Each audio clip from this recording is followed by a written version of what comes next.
Eccomi qua per spiegare l'uso della parola ecco. Ecco è una parola molto comune in italiano, ma non sempre facile da usare. In questo video spiego 8 diversi usi della parola ecco. Il primo uso di ecco, forse il più comune, è quello di indicare qualcosa. Per esempio, stiamo visitando Milano insieme, usciamo dalla metropolitana e io dico ecco il Duomo, in genere accompagnando l'espressione con un gesto, proprio per indicare, in questo caso, il Duomo. Ecco il Duomo. Oppure stiamo aspettando qualcuno, le mie amiche Barbara e Francesca. Io le vedo arrivare e dico ecco Barbara e Francesca. In questi casi posso anche usare un pronome, naturalmente. Quindi invece di dire il Duomo, posso usare un pronome oggetto diretto. In questo caso maschile singolare, perché il Duomo è maschile singolare, e quindi dirò eccolo. Attenzione alla posizione del pronome, perché il pronome si mette dopo la parola ecco e si unisce alla parola, quindi l'espressione diventerà eccolo. Nel caso di Barbara e Francesca sono due persone, femminile plurale, quindi il pronome oggetto diretto sarà le, e quindi in questo caso dirò eccole. Il secondo uso di ecco è quello di dire sono qui, ci sono. Per esempio, se qualcuno mi chiama e mi dice Raf, allora vieni o no? Io posso rispondere sì, ecco. O ancora più spesso, eccomi, con il pronome mi, sempre unito alla parola ecco, come abbiamo fatto prima. Significa ci sono qui, eccomi, sono presente. E in questo caso ovviamente non dobbiamo preoccuparci di maschile e femminile, perché il pronome mi sarà lo stesso, quindi tutti possiamo dire eccomi. Però possiamo usare il plurale, possiamo dire eccoci, nel senso di siamo qui, ci siamo. Il terzo uso della parola ecco è per confermare un dato di fatto.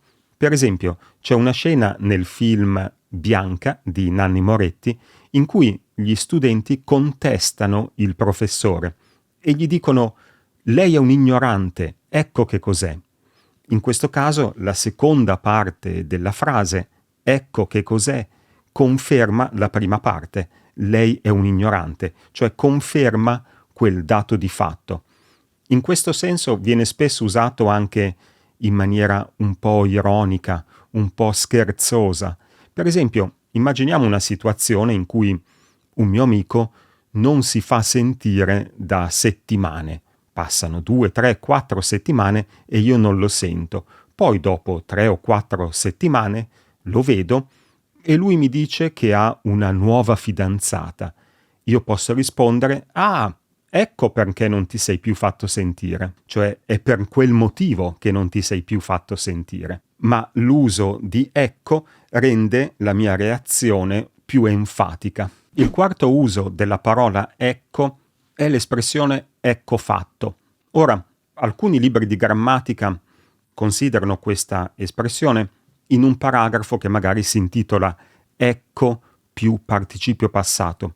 Ed è vero che si può usare ecco con altri participi passati, ma non sono in realtà usi molto comuni. Il più comune è sicuramente con il participio passato fatto, participio passato ovviamente del verbo fare. Ecco fatto si usa quando un piccolo lavoro, in genere qualcosa di abbastanza semplice, è stato completato. Per esempio, mi viene in mente un barbiere. Se io andassi dal barbiere, quando il barbiere ha finito di tagliarmi i capelli, potrebbe dire ecco fatto. Un po' come dire e voilà o all done. Un'espressione in un certo senso simile a quella che abbiamo appena visto è l'espressione ecco tutto. Questa si usa alla fine di una frase, alla fine di un racconto, quando ti dico qualcosa, posso concludere dicendo ecco tutto, che significa ti ho detto tutto, non ho altro da aggiungere.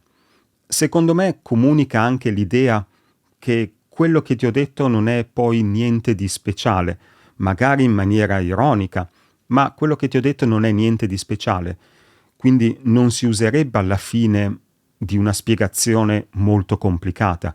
Per esempio, se qualcuno mi dovesse spiegare non lo so, la teoria della relatività di Einstein, non concluderebbe la spiegazione dicendo ecco tutto, perché altrimenti la mia reazione sarebbe insomma, non è poco. Quindi non alla fine di una spiegazione molto complicata, perché appunto comunica questa idea che ti ho detto qualcosa di semplice, ti ho detto tutto, non ho altro da aggiungere. Ma passiamo adesso all'uso di ecco seguito da una frase intera introdotta da che. Se torniamo a uno dei primi esempi, quello in cui stavamo aspettando Barbara e Francesca, invece di dire ecco Barbara e Francesca, quando le vedo venire, posso dire ecco che vengono Barbara e Francesca. Quindi ecco che vengono, in questo caso il verbo al plurale, perché il soggetto è Barbara e Francesca. Quindi con questa struttura posso dire per esempio ecco che comincia il film, ecco che ricomincia a piovere e così via. Anche con questa struttura posso usare un pronome. Prima abbiamo detto che invece di dire ecco Barbara e Francesca, posso dire eccole, usando il pronome le. E userò lo stesso pronome in questo caso e attenzione alla struttura, perché la posizione del pronome è la stessa. Quindi invece di dire ecco che vengono Barbara e Francesca, posso dire eccole che vengono. O invece di dire ecco che Paolo comincia a parlare, posso dire eccolo che comincia a parlare. Quindi anche in questo caso unisco il pronome alla parola ecco e poi continuo la frase con che e il verbo. La forma ecco più infinito ha esattamente lo stesso significato di ecco che, la forma che abbiamo appena visto, ma si trova soprattutto nella lingua scritta. Ecco un paio di esempi presi dalle notizie sui giornali. Sull'onda del film, ecco tornare nei negozi Bohemian Rhapsody. Ecco tornare nei negozi. Sarebbe la stessa cosa se dicessimo ecco che torna nei negozi. Ma la forma ecco tornare nei negozi è un po' più elegante. Vediamo un secondo esempio.